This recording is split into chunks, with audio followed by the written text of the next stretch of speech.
Bien les amis, dans la dernière conférence, après le disque et après l'IA, il va falloir assurer un petit peu. Alors, je voudrais vous parler de la marque employeur. C'est pas le truc le plus marrant, on est d'accord, surtout pour finir une journée. Mais la marque employeur, c'est ce qui permet, vous le savez, de recruter des personnels, ce qui permet de fidéliser du personnel et qui permet surtout d'avoir une image moderne, dynamique du management de l'entreprise.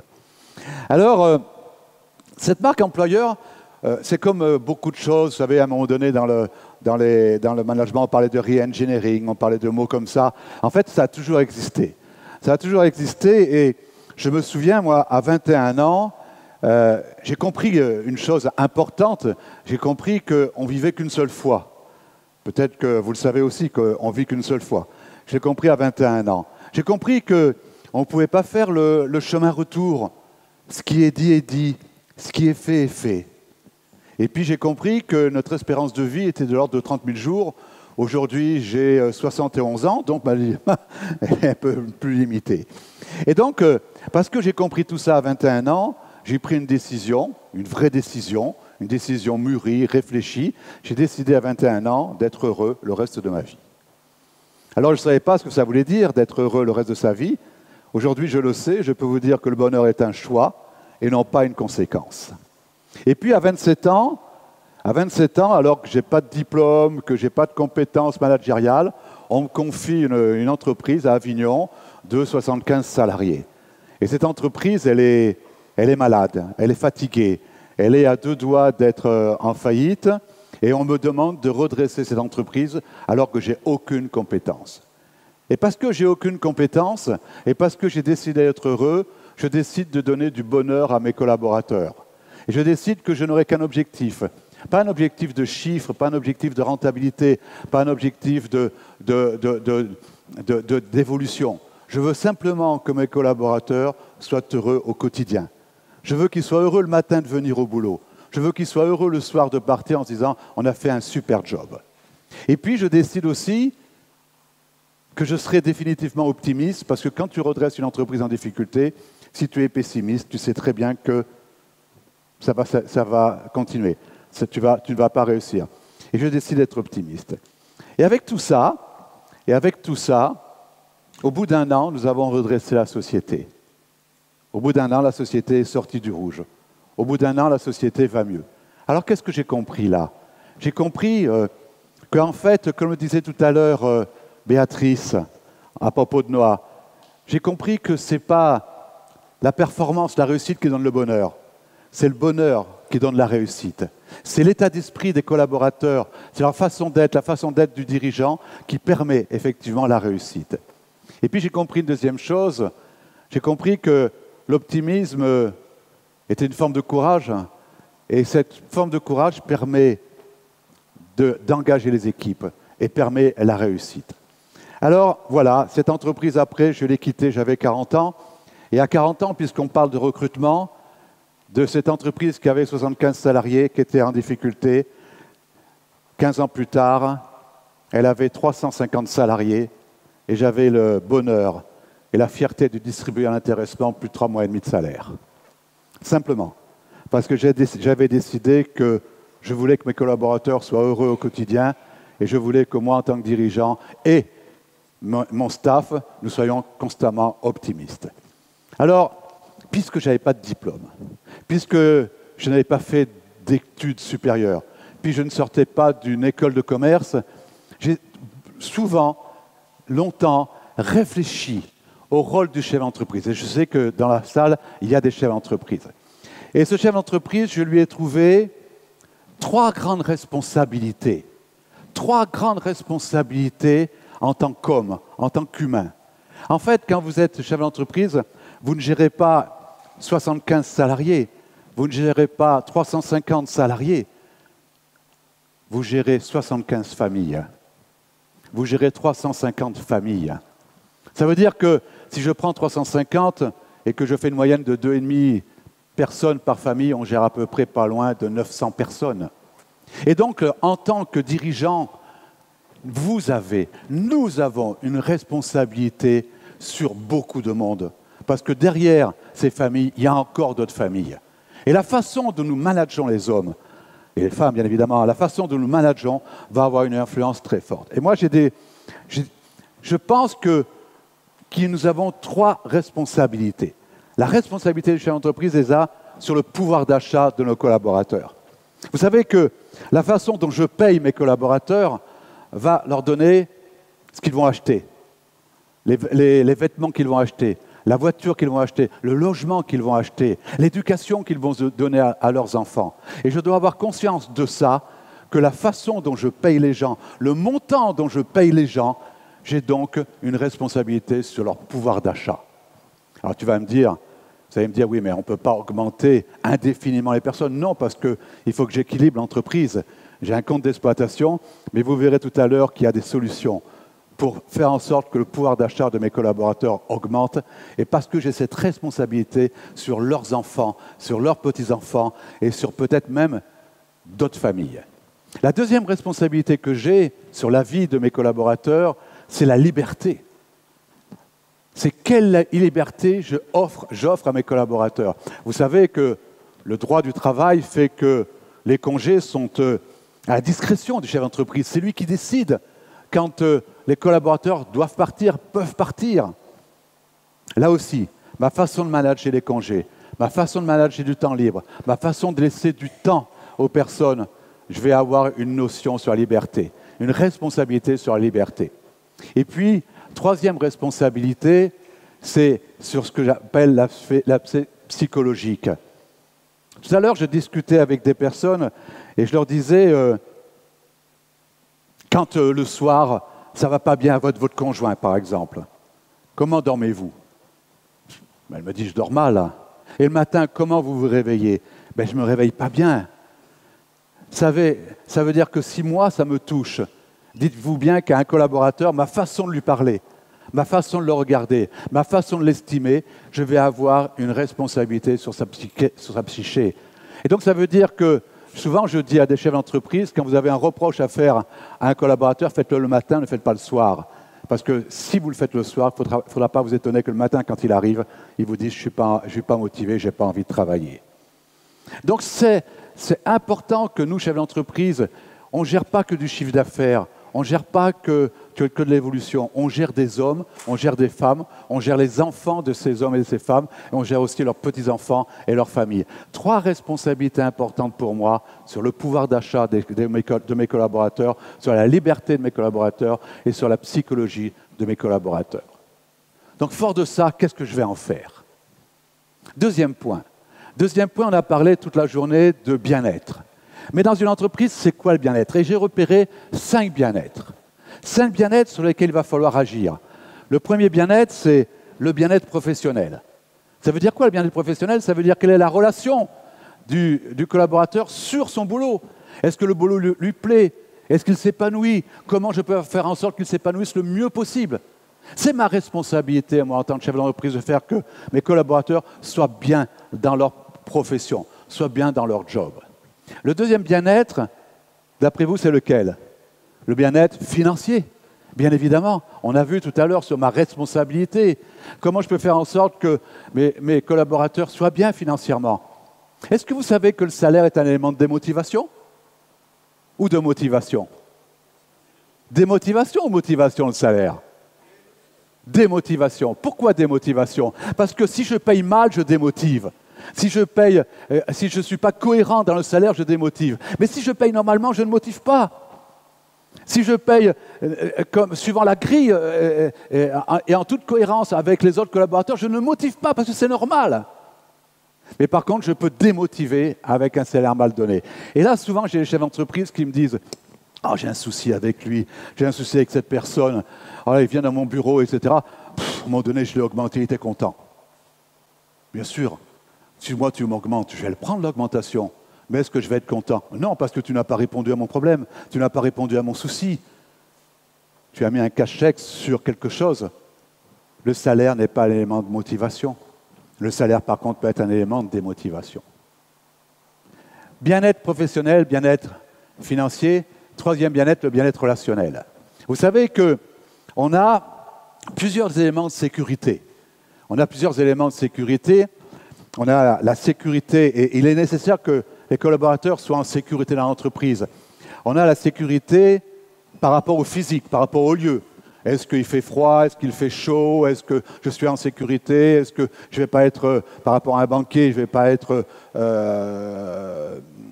ne va pas y avoir un truand qui va venir, comme à Monaco, dans une bijouterie. Enfin, est-ce que je suis en sécurité? Premier point. Le deuxième point de ma sécurité, c'est est-ce que l'entreprise respecte le droit? Est-ce que l'entreprise respecte le code du travail? Est-ce que l'entreprise respecte sa convention collective? Deuxième élément de sécurité. Et puis troisième élément de sécurité, est-ce que je suis en sécurité avec mon hiérarchique? Est-ce que je peux lui parler? Est-ce que je peux dire quelque chose qui soit un peu disruptif sans tout d'un coup on me dise c'est pas ton problème, c'est pas ton souci?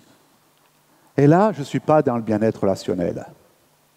Le bien-être relationnel, c'est comment mon collaborateur se sent avec moi, mais se sent aussi avec les autres dans l'entreprise. Quatrième bien-être, le bien-être physique, j'en ai parlé à l'instant, c'est une sécurité, c'est important.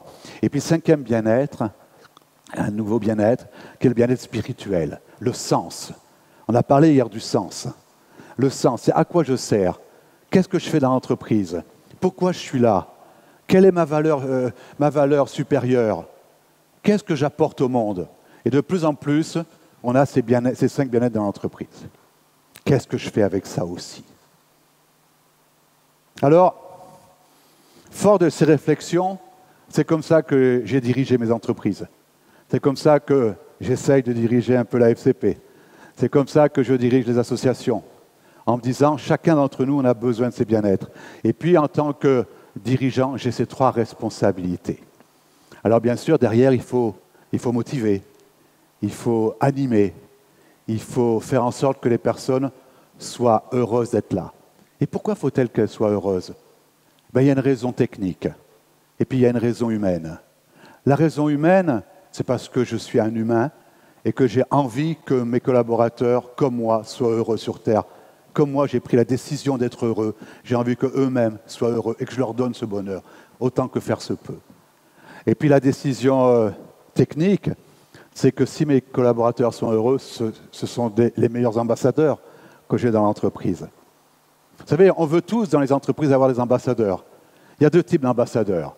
Vous êtes un soir dans un repas avec des amis, et puis vous dites à quelqu'un que vous voyez, « Alors, et toi, qu'est-ce que tu fais comme boulot ?» Et il vous répond, je croyais qu'on était dans un repas d'amis. On peut parler d'autre chose? Il a été votre ambassadeur. Mais vous avez compris qu'il n'est pas satisfait dans l'entreprise. Et que si je creuse, peut-être qu'on va me dire « Oui, mais tu sais, dans cette boîte-là, ça se passe mal, etc. » Il est votre ambassadeur. Est-ce que moi, qui cherche du boulot, j'ai envie d'aller dans cette entreprise? Non. Je n'ai pas du tout envie d'y aller.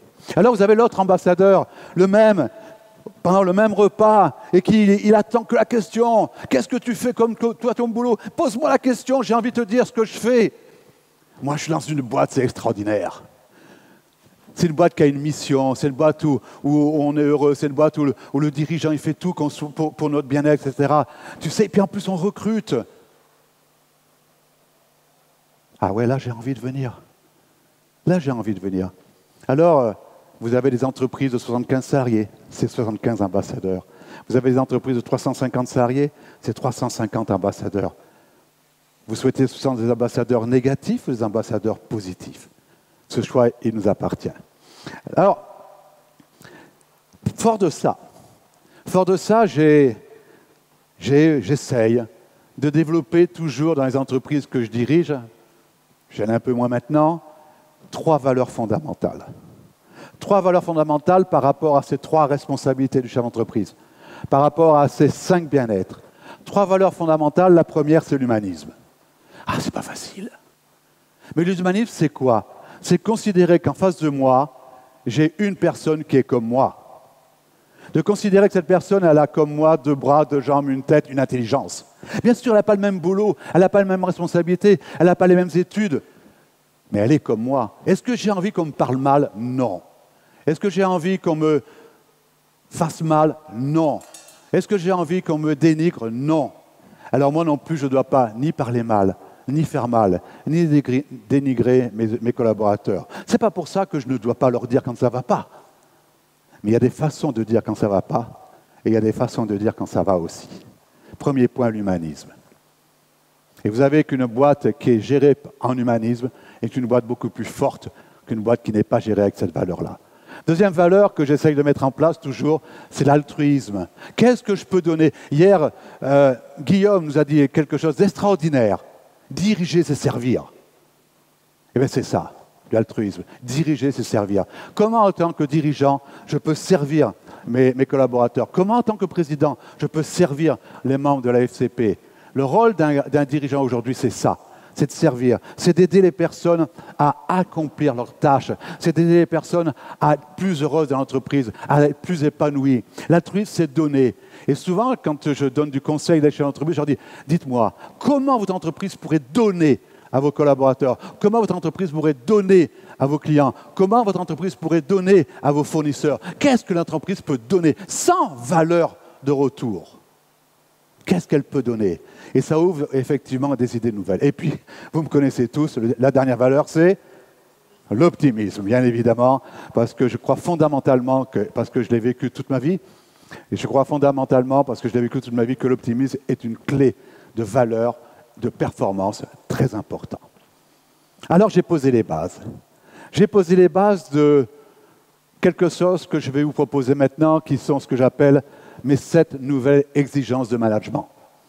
Mais je pourrais enlever nouvelles, parce que ça a toujours existé.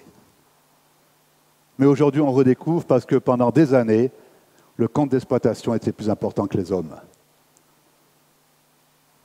Maintenant, on retrouve les hommes. On a compris que quand il n'y a pas d'hommes, il n'y a pas de puissance, il n'y a pas de ressources. Avant, vous savez ce qu'on faisait? Quand une entreprise allait mal, on le fait encore un peu maintenant. Quand une entreprise va mal, on commence par couper quoi? Les têtes, les personnes. Alors la première année, tu dis, ah ouh, tu as vu comment j'ai économisé? C'est génial. Puis la deuxième année, tu dis, tiens, je ne comprends pas, le résultat baisse. Eh oui, tu n'as plus les ressources. Tu n'as plus personne pour faire le job. Alors je vous propose 7 nouvelles exigences. Il me reste combien de temps? C'est parfait. 7 nouvelles exigences, c'est vous allez travailler avec moi. La première exigence, c'est une entreprise souriante. Pour vous, c'est quoi une entreprise souriante? Allez, tiens, dites-moi, 2-3 choses. Une entreprise souriante, c'est quoi pour vous? La joie. Donc ça veut dire que mettre la joie dans l'entreprise. C'est quoi une entreprise souriante? C'est arriver le matin avec le smile. Tu crois que j'arrive le matin, je te dis, alors ça va? Non, ça va pas. On va s'en sortir? On va certainement pas s'en sortir. Tu as envie d'être heureux ici, c'est pas le lieu. Garde tes émotions là-bas, à la porte. Hein, ici, tu es là pour bosser. Moi, je suis toujours étonné de voir des patrons qui arrivent dans leur boulot, ils font la gueule et tout, ils claquent la porte, ils montent dans leur bureau, et puis, je ne suis pas libre, je ne suis pas disponible.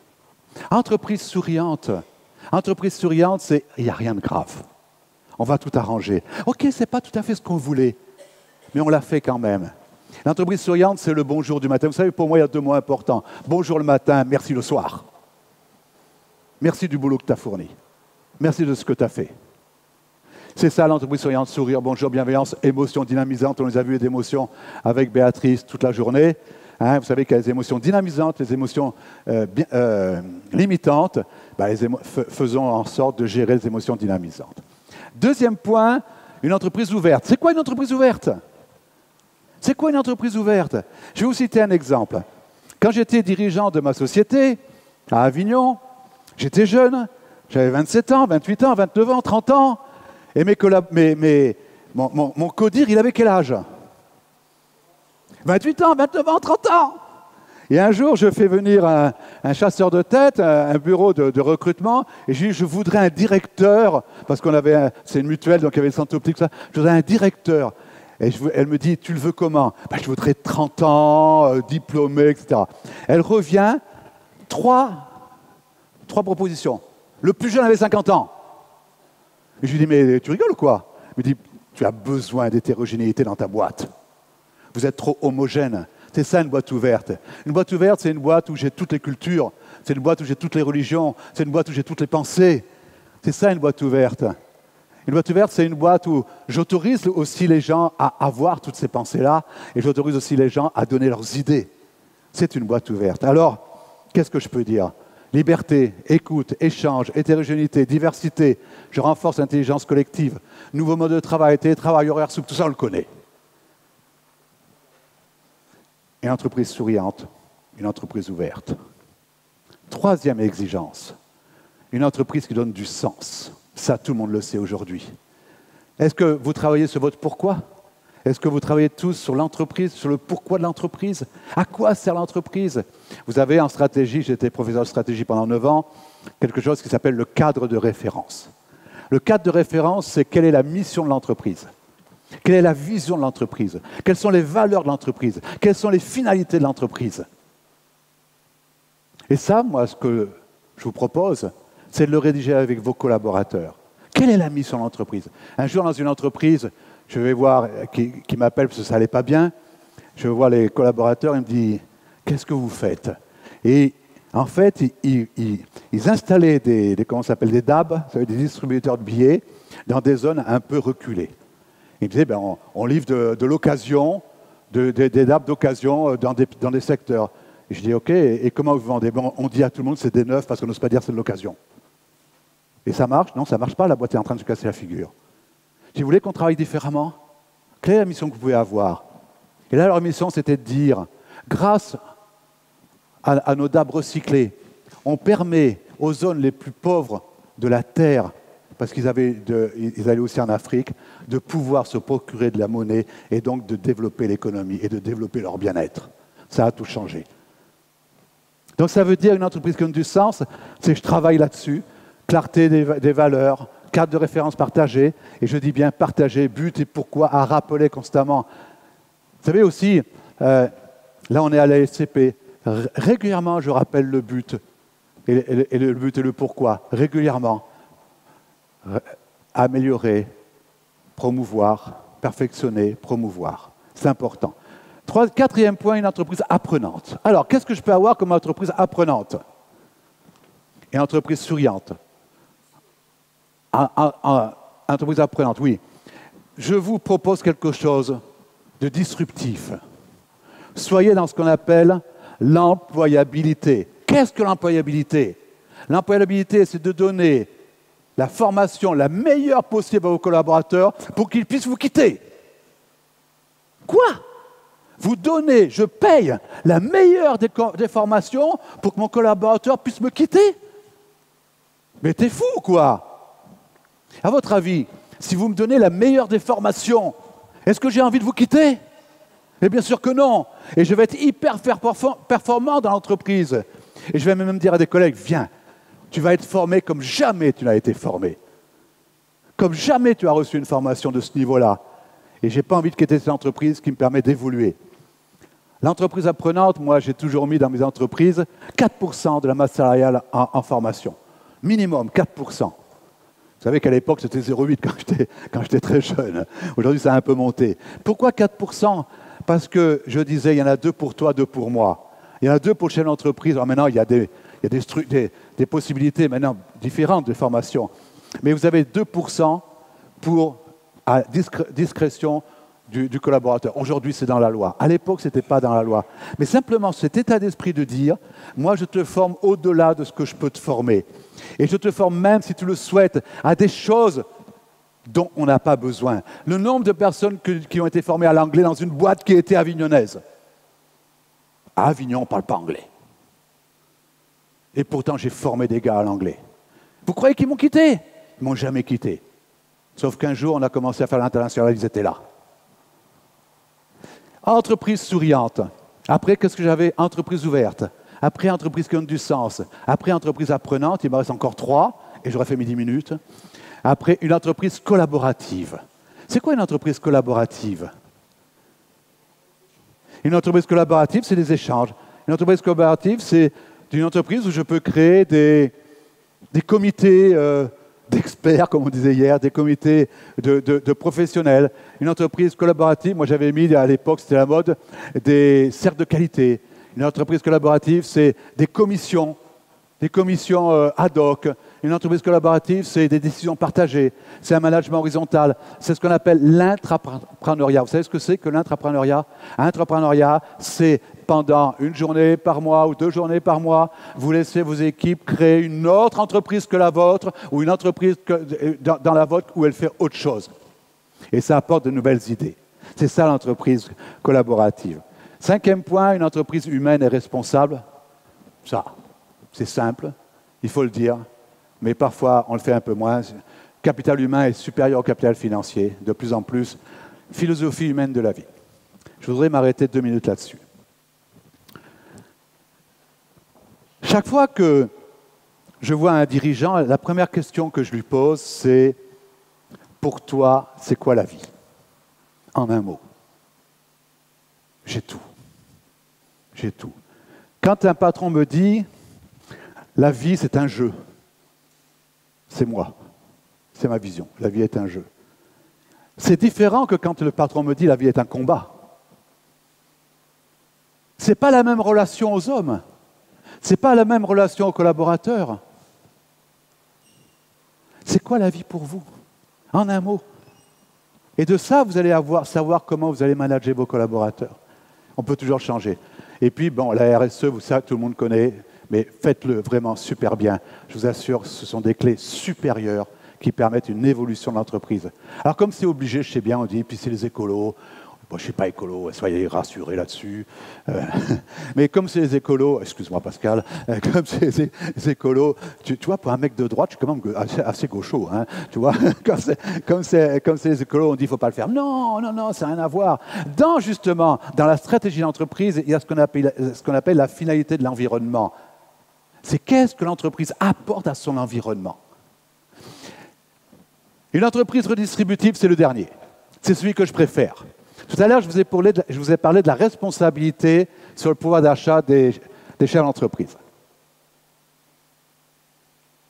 Comment je peux faire pour augmenter le pouvoir d'achat de mes collaborateurs? Alors, il y a quelque chose tous les gouvernements en parlent. Depuis De Gaulle, on en parle. La participation, l'intéressement. Mais jamais personne ne le met en place. Vous savez que quand j'ai repris l'entreprise, la première décision que j'ai prise, c'est de mettre l'intéressement au résultat. Et les délégués du personnel, vous savez ce qu'il m'a dit? Il m'a dit, Jean-Philippe, on ne vous comprend pas. Ça fait 1 heure que vous nous dites qu'on perd de l'argent. Ça fait 1 heure que, bleu, tu sais, 1 heure que, comme dirait Pascal, 1 heure que tu as des tableaux, etc., etc. Et la première décision que vous prenez, c'est l'intéressement au résultat. Et juste cette réponse qui est sortie toute seule, parce que c'est la dernière fois qu'on n'a plus d'argent. C'est l'optimisme. Dans une entreprise dernièrement que j'ai redressée, il y a 3 ans, pareil, la seule fois où ils ont fait des bénéfices, c'est le jour où on a mis l'intéressement au résultat. Mais l'intéressement au résultat, pas, vous savez, la formule alambiquée, que personne ne comprend. Hein? Et puis à la fin de l'année, on dit, on aurait bien aimé, mais on n'a pas les résultats. Non, non, non, une formule simple.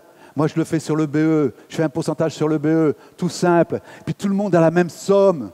Comment? Tout le monde a la même somme? Mais le cadre, il a la même somme que l'ouvrier. Oui, il a la même somme. Pourquoi? Parce que le salaire paye la responsabilité, l'intéressement paye l'engagement. Et que tout le monde est engagé quand on veut augmenter les marges de la société. Moi, j'avais un factotum. C'est ce que c'est qu'un factotum, c'est un nom à tout faire. Et je me souviens, quand j'ai fait ça, mes cadres me disaient, Jean-Philippe, Roger, il ne va pas avoir la même prime que nous quand même. Roger, il a la même prime que nous. Parce que si demain, il ne va plus chercher le courrier, tu ne peux plus travailler. Si demain, il ne ferme pas le courrier, tu ne vas plus travailler. Si demain, il ne fait pas les travaux, tu ne vas plus travailler. Donc, tu n'auras pas ta prime. Donc, on peut toujours redistribuer. Et alors, on me dit, oui, mais tu comprends, si on redistribue, eh bien, on va donner de l'argent. Oui, vous savez quoi?